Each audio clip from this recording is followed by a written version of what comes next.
Em novembro de 2020, a Organização Mundial do Comércio abriu as discussões sobre a proposta da Índia e da África do Sul de quebrar patente das vacinas contra a Covid-19. Agora, em maio, o governo norte-americano defendeu uma posição bem diferente de épocas anteriores.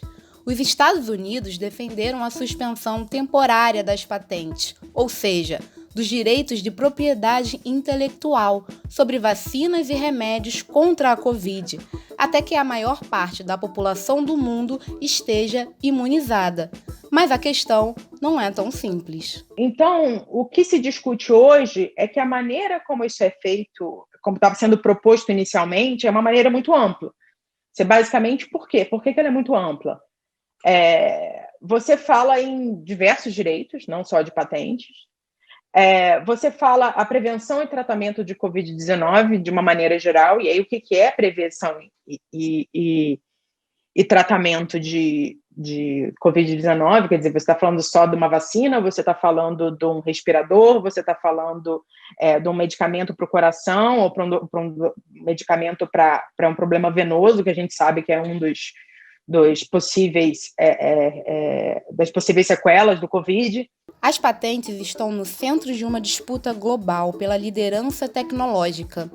Hoje, países asiáticos como China, Japão e Coreia do Sul são líderes mundiais em inovação e se destacam entre as nações com mais solicitações de patentes. No ranking mundial de inovação, que reúne 131 economias, o Brasil ocupava a posição 62 em 2020. A patente é um título de propriedade outorgado pelo Estado, né? E é nele que você descreve e reivindica uma invenção ou modelo de utilidade, conforme a legislação determinada por cada país.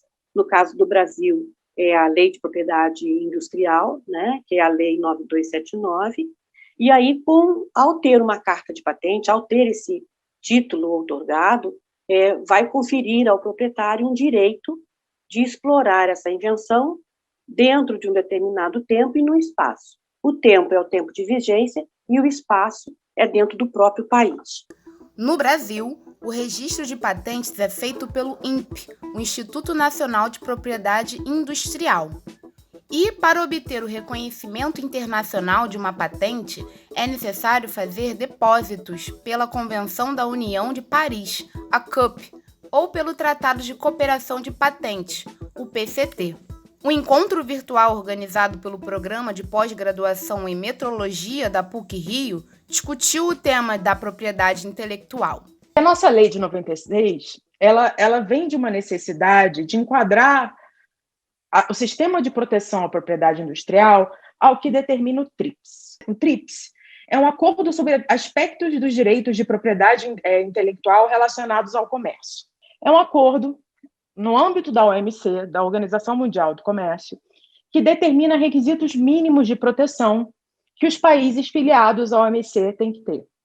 Ou seja, se você, como país, não atende aqueles requisitos mínimos, você pode sofrer sanções relacionadas à OMC, que, como a gente sabe, é o órgão que regula as condições de livre comércio, o comércio entre os países.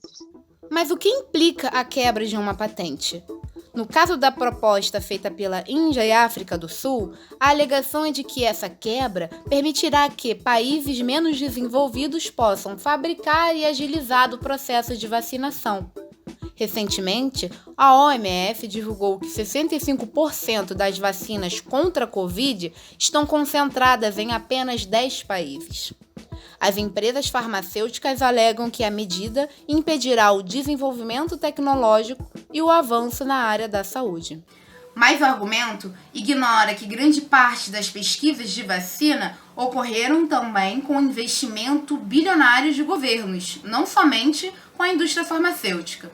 A gente tende a ver a patente como um monopólio, mas a patente, na verdade, ela é uma maneira que tem, sim, o objetivo de recompensar quem desenvolveu a tecnologia com o período em que ele só explora.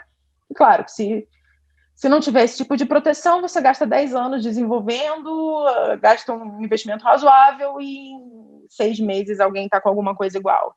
mas também tem esse caráter de troca com a sociedade, que é o caráter de divulgação de tecnologia.